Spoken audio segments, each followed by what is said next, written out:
నమస్తే, welcome to okay TV. ప్రస్తుతం మనతో పాటు బీఆర్ఎస్ నాయకులు రాకేష్ రెడ్డి గారు ఉన్నారు. మాట్లాడే ప్రయత్నం చేద్దాం. అన్న చెప్పాలని మరి ఏంటి 100 సీట్లు గెలుస్తానని ఆయన సవాల్ చేస్తా ఉన్నారు, మీరేం చెప్తారు? 3.5 ఏళ్ళు మిగిలి ఉండగానే ఆయన ముహూర్తం పెట్టిందంటే అది ఆయనకు పోయే ఎన్నిక తప్ప వచ్చే ఎన్నిక కాదు. ఎవడన్నా ప్రజలు 5 ఏళ్ళు అధికారం ఇస్తే 4 ఏళ్ళు 4.5 ఏళ్ళు పరిపాలన చేసి దాని తర్వాత ఎన్నికల గురించి మాట్లాడాలి. ఈయన ఇప్పుడే శాసనసభ ఎన్నికల గురించి మాట్లాడుతుందంటే అది పోయే ఎన్నికనే.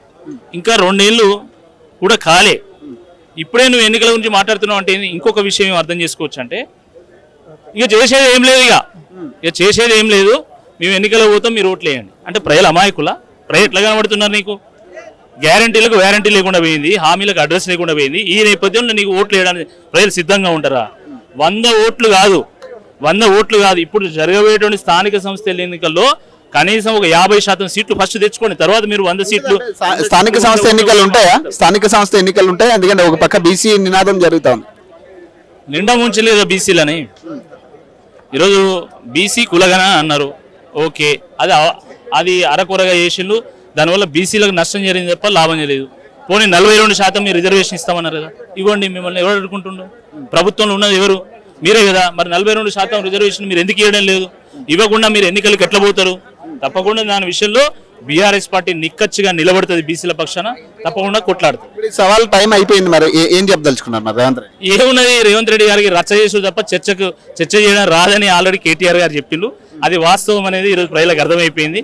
ఈ సోమాజిగూడ ప్రెస్ క్లబ్ మీటింగ్ తర్వాత నిజమేందో అబద్ధమేందో, నీళ్ళేందో పాలేందో చాలా స్పష్టంగా ఈరోజు ప్రజలకు అర్థమైపోయింది. ఇక నుంచి ఎవరు కూడా కాంగ్రెస్ పార్టీ నాయకులు మాట్లాడడానికి వీల్లేదు. నోటికి కుట్లేసుకొని కూర్చోని, అంతే. మీకు నిజంగా చేతనైతే ఇవాళ చర్చకు వచ్చేటోళ్ళు, మీరు చేత కావట్లేదు కాబట్టి ఇప్పటి నుంచి నోటికి కుట్లేసుకొని కూర్చోవాలి. ఏబిఎన్ కథనానికి సంబంధించి ఊర్లలో పోవాలి. రేపు మళ్ళీ ఊర్లలో పోతే రాళ్ళేసి కొడతాడు, ఇప్పుడు టమాటా వేసి కొడతాడు, కాబట్టి హెల్మెట్లు పెట్టుకొని పోండి దయచేసి. ఏబిఎన్ కథనానికి సంబంధించి బండి సంజయ్ గారు మాట్లాడిన మాటల గురించి మీరేం చెప్తారు? ఇదే ఏబిఎన్, ఇదే ఆంధ్రజ్యోతి ఆ రోజు ప్రధానమంత్రి నరేంద్ర మోదీ గారి మీద 3 రోజులు వరుసగా సీరియల్గా కథనాలు ఇచ్చింది, ఆర్టికల్ ఇచ్చింది. చాలా దుర్మార్గంగా మోడీ గారి మీద మాట్లాడు. మోడీ గారు కొంతమందికి నచ్చచ్చు, కొంతమంది నచ్చకపోవచ్చు, కానీ వారు ఈ దేశానికి ప్రధానమంత్రి, ఈ దేశానికి నాయకులు వారు. అలాంటి ప్రధానమంత్రి గారి మీద వ్యక్తిగతమైనటువంటి అంశాలు జోడిస్తూ వారు 3 రోజులు సీరియల్గా రాసింది.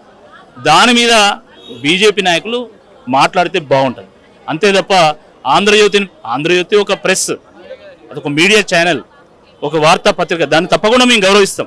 100% ప్రెస్కు స్వేచ్ఛ ఉంది, స్వతంత్రం ఉంది, ప్రెస్ను అందరం కూడా గౌరవించాల్సిందే. ఒక రాజకీయ నాయకుడిగా, కార్యకర్తగా నేను కూడా గౌరవిస్తాను.